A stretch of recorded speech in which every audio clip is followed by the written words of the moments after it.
What I gathered after I came home, and I did basically a decade now of research, I had to understand what went wrong.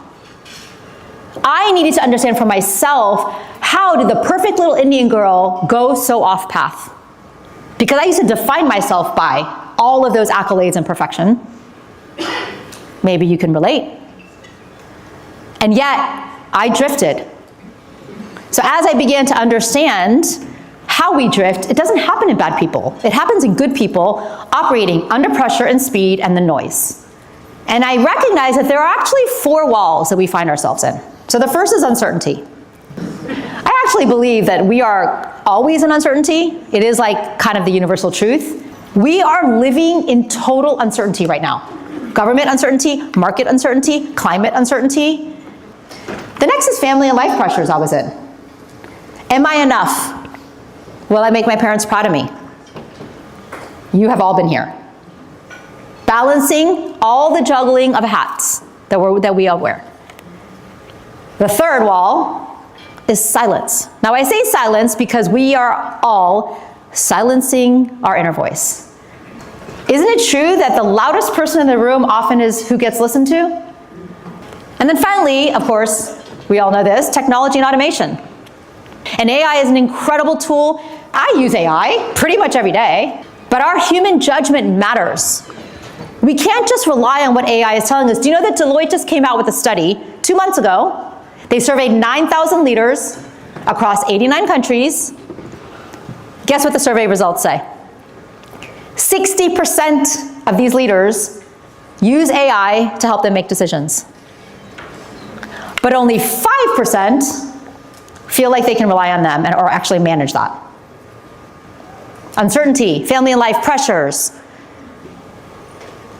silence, and technology and automation. And we are living in a self-imposed prison without realizing it. And it looks like glass walls. I literally had to go to prison to understand that I was living in a self-imposed prison my whole life without freedom. We have guardrails for everything, don't we? We have guardrails for technology, so we have cybersecurity and password protection. But you know the place that we don't have guardrails? Our thoughts. So I decided, what if I built something that would actually be a simple process for our thoughts so that none of you will drift? So I created the Clarity Loop. Now it's 4 questions, it's not a mindset shift, it is an actual process, it's 4 questions. And I'm gonna walk you through it because it encompasses a decade of research that I've been doing around what the heck went wrong in my life. So the first question is, what am I feeling right now? In a moment of urgency, if we're not aware of our feelings, we begin to act and operate from emotional activation. Then the second question is, what story am I believing? Because we create a story in our head, it's like a narrative. And this is exactly where we begin to rationalize the decisions we're making. You tell yourself the story that you want to hear so that the thing that you want to create or what you want to happen, happens. You just convince yourself, you only take in those facts. The third question, what matters most here? But this is where you start to align with your core values and you start to apply the concepts of moral awareness and moral judgment. It's not that we don't know that these things exist, right? Conceptually, you all can recognize there should be this thing called moral awareness and moral judgment. But when you're operating at a pace and under pressure, because you have a job and you have kids to care for and you have a boss or you have a client and you gotta close, like you're not thinking about what matters most, you're thinking about I gotta make money and I gotta close the deal. But if you're not paying attention to what matters most, you're not applying any level of moral awareness or moral judgment to the decision you're about to make. And then finally, the fourth question is, what choice can I own later? Because this is where you go and you start thinking about accountability. And a concept that I learned is moral humility. You all know humility. We teach our kids, be humble. But moral humility is this. I am capable of drift. So it's the clarity loop. What am I feeling? What story am I telling myself? What matters most here? And what choice can I own later? When I was in prison, I spent about 5 months in federal at a place called Coleman, which is an hour north of Orlando. And 5 months in, my attorney sent me an email and he said, hey, there's an attorney, a prosecutor in Tampa who is asking if you'll testify in this other case in Tampa. So now I'm being transported to county jail. They handcuff and shackle me with a waist chain again. They pile me onto an armored van. And what's going on in my head is, I don't belong with those women.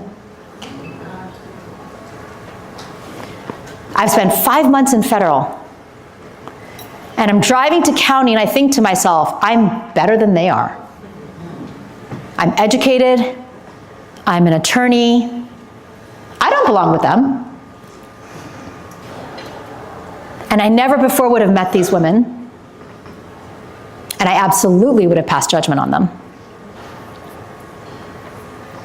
And I spent 23 days cooking, eating, praying, crying, sleeping with them. And I realized, how dare I have the audacity to pass judgment on these women? Because but for the grace of God, there go I. We are all drops from the same ocean. We are all human beings, flawed, trying to figure this crazy thing called life out. And I want to share a little story about my dad. When he was 12, he had just finished reading Gandhi's autobiography. Gandhi shares this really embarrassing, humiliating moment. And my dad one day says to his dad, I don't understand. Why would Gandhi share this really embarrassing, humiliating moment? And my grandfather says, because that's the point, son. When you go through life's hard experiences and you learn hard lessons, you have an obligation to share it so that others will never go through what you went through. I could have never known I'd be standing in front of you 10 years ago, getting to share this and hopefully inspiring at least one of you today to make better decisions and to rise through anything. My legacy is helping people rise to clarity.